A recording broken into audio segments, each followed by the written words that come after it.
Yo, stop worrying about that stuff. See, these insecurities that you have as a man, I promise you, they don't matter. For example, your height.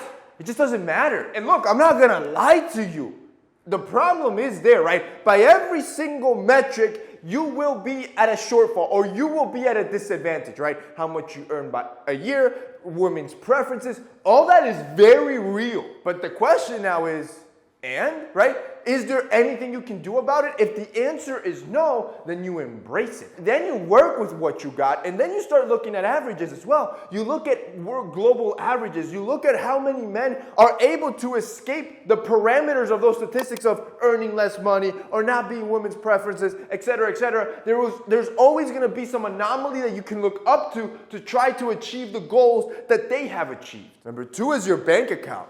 And look, you have to understand, everyone starts at 0. Shoot, some people start at negative, unless you inherited it, but that's not where you and I came from. You and I come from nothing.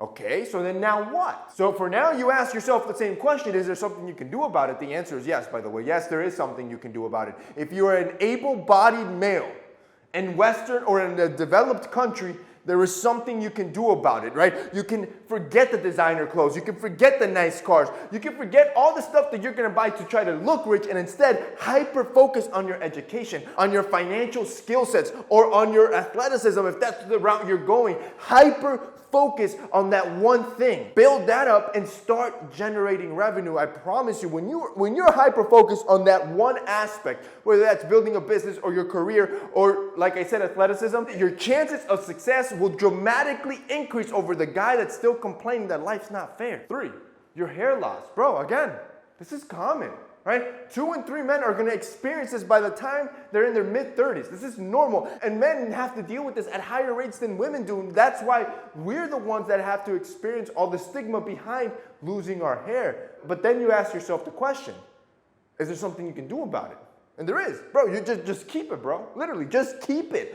See, with our sponsor Keeps, they've made it easy for you to keep your hair. See, there are things you can do. The problem is that most men don't know that there's things you can do or aren't aware of the solutions. For example, with Keeps, now you don't have to make an appointment with a doctor, go to a doctor's visit, have the conversation, get the prescription, then go to the pharmacy. All that's outdated. Now with Keeps, you can talk to a U.S. licensed physician from the comfort of your home that's going to take a look at your case and then prescribe to you the only 2 FDA generic medication that has been proven scientifically to help stop hair loss or in some cases even regrow some of that lost hair. Now the convenience is that gets shipped right to your door. So even though they're prescribing all that stuff through the computer, you don't have to go to the pharmacy.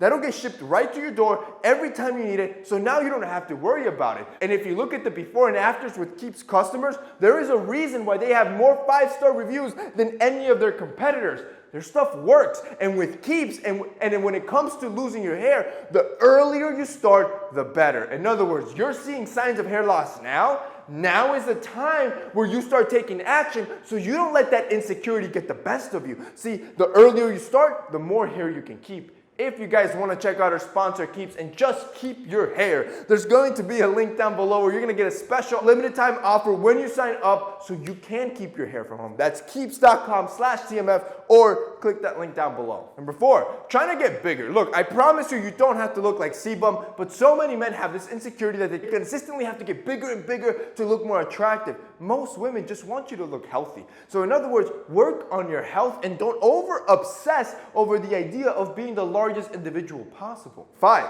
your skin tone color. See, too many people use this as a crutch, being brown or black as if it's a bad thing. And yes, I'll give you this. Statistically, same thing as height, colored people are in serious disadvantages in different metrics for various reasons.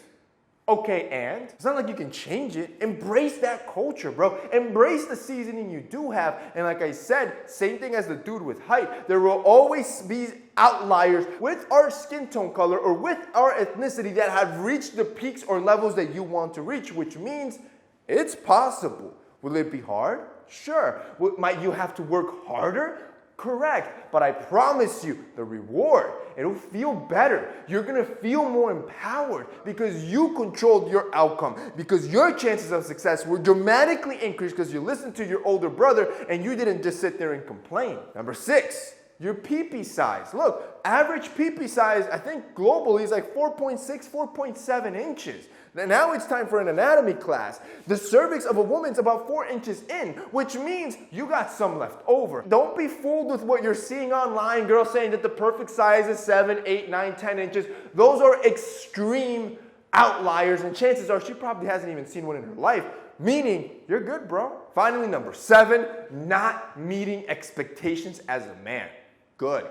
Good. See, this is an insecurity that a lot of guys have. Not being able to meet those standards that you have to meet as a man. And people think that's a bad thing. No, that's a good thing. See, in life, there are winners and there are losers. And even those winners will lose at various times. So don't fill your head with meaningless crap thinking that it's okay to fall short. It's okay to stay here. No. Set a metric for success in your life and aim to achieve it. I want you to be relentless. I want you to be tenacious until you achieve it. And yes, you will fall short. Yes, you will fail. Like I said, even winners do that, right? But be relentless. Keep pursuing. Don't think it's okay to just stay at the level that you are. That's it for your boy. See you next time.